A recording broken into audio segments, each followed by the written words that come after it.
Okay. Well, at one point, Andrew Thomas, he was a former county attorney in Arizona. He asked the NBA and the FBI if you intentionally miscalled 2 Phoenix Suns games.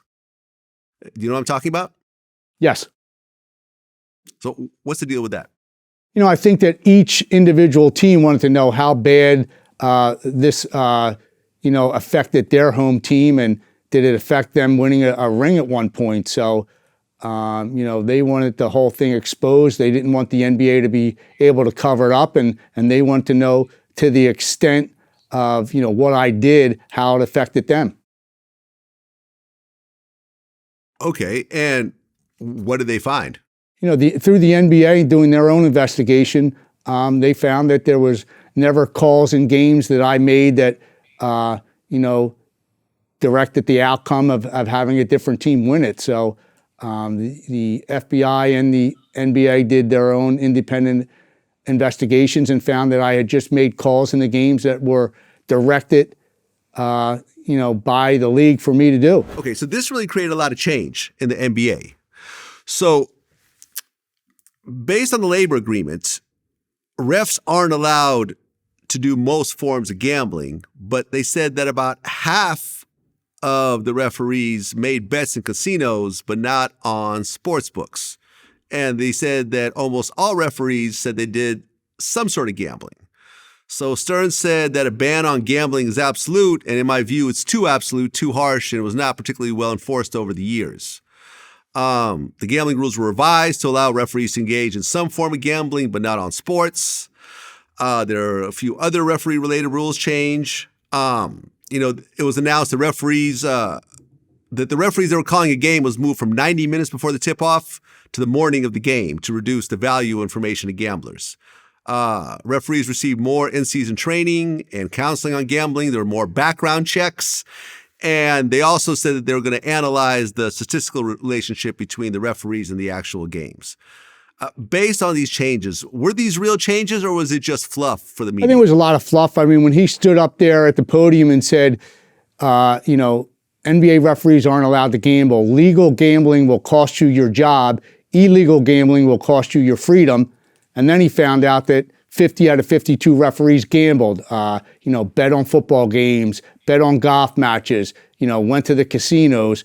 Really, he had to backtrack that. So he really stuck his foot in his mouth a lot early on, which he would have been better off just waiting to see what the outcome of everything was instead of just going up there and trying to point the finger at me and act like I was the only one that ever gambled. I was the only one that, was involved in being in the locker room and talking about sticking at the players or coaches or, doing things out on the floor that shouldn't have been done. So, really he stuck his foot in his mouth a lot when it came to that. I mean, were there any real changes that came from this? Not that I know of, to be honest with you. I think that there should have been a lot of things that should have been done. I think you should be out there enforcing the rules as they're written in the rule book and not taking into effect the score of the game or how much time's left on the clock. You have to enforce the rules as they're written in the rule book, kind of like how the college game does it. Okay, so you plead guilty after you turn yourself in, and they give you a $250,000 bond. How did you come up with the money?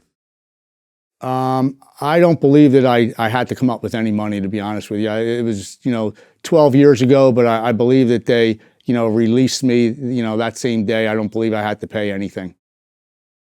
Okay, so now you get released. You've pled guilty already, but you're waiting for the sentencing. Right.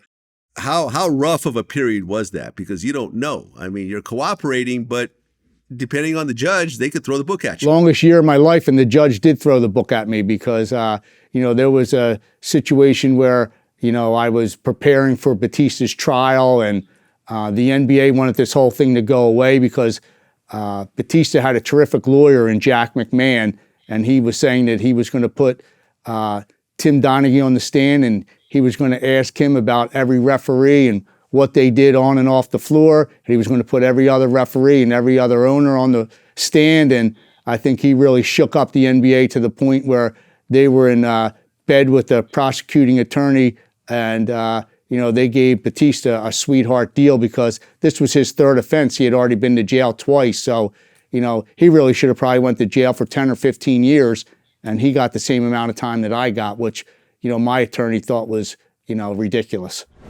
The NBA hates you at this point, and they went after you.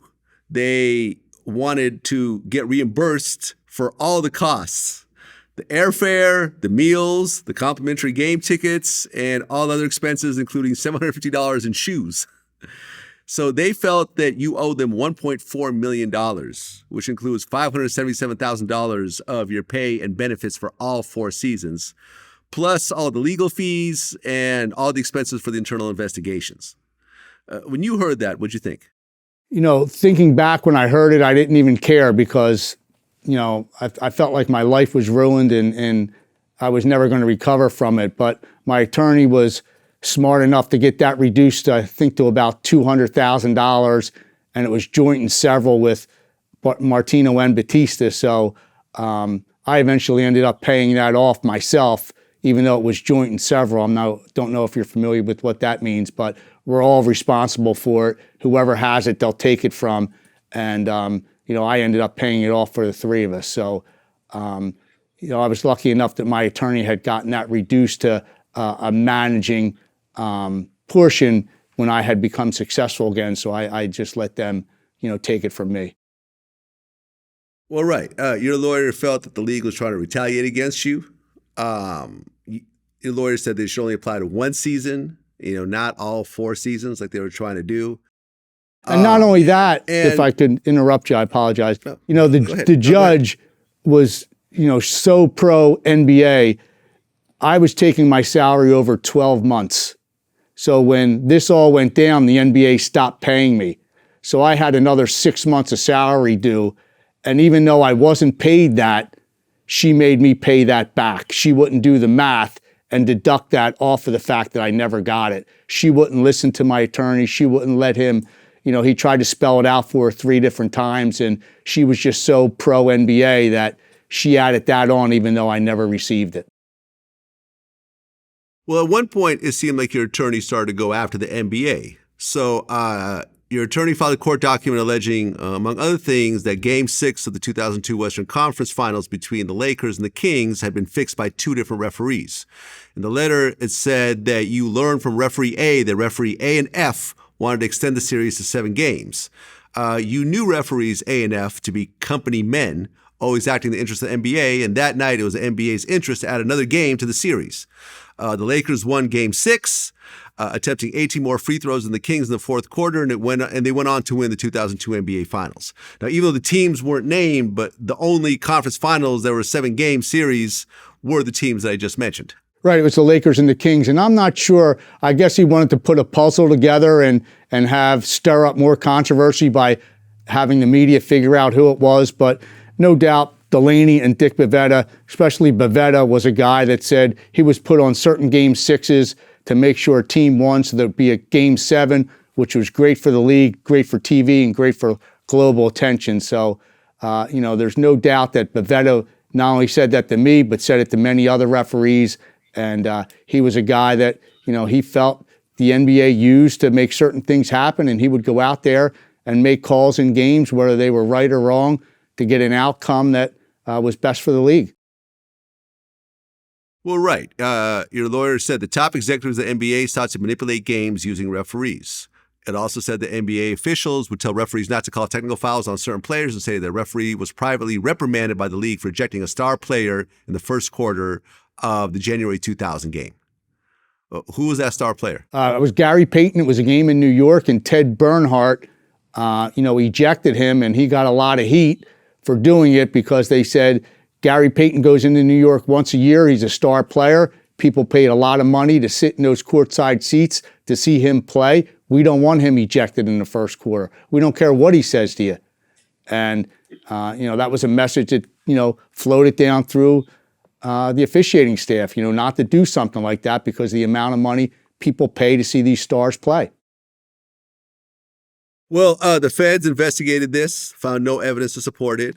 Stern actually spoke on this, and he called you a singing, cooperating witness and said this was all false. Yeah, well, David Stern's a little fat, stuttering prick, and there's no doubt that everything that he did and said was a complete lie because Phil Scala, who was the FBI supervisory special agent, wrote the foreword for my book, said I told the truth at every turn, and all those stories, or most of them that we discussed, are in my book. And he read the entire book and wrote the foreword for it. So, I think David Stern obviously, is a liar, and the majority of the world knows that he's a liar and knows that a lot of the things he said and did in regard to this whole situation was a bunch of bullshit.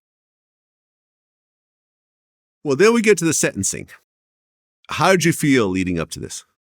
Exhausted, a sense of relief knowing that I was going to finally see what my fate was, and not in my wildest dreams did I, think that I was going to go to jail, but Martino and Batista were sentenced ahead of me, and Martino got a year and a day and Batista got 15 months. So I knew, I was most likely going to get somewhere, in between what they got.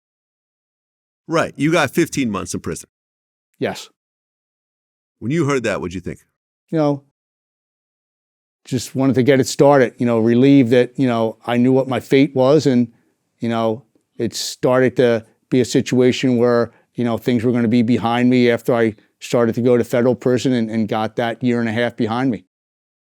Okay. And your lawyer tried to get you probation, but the judge threw that out. Right.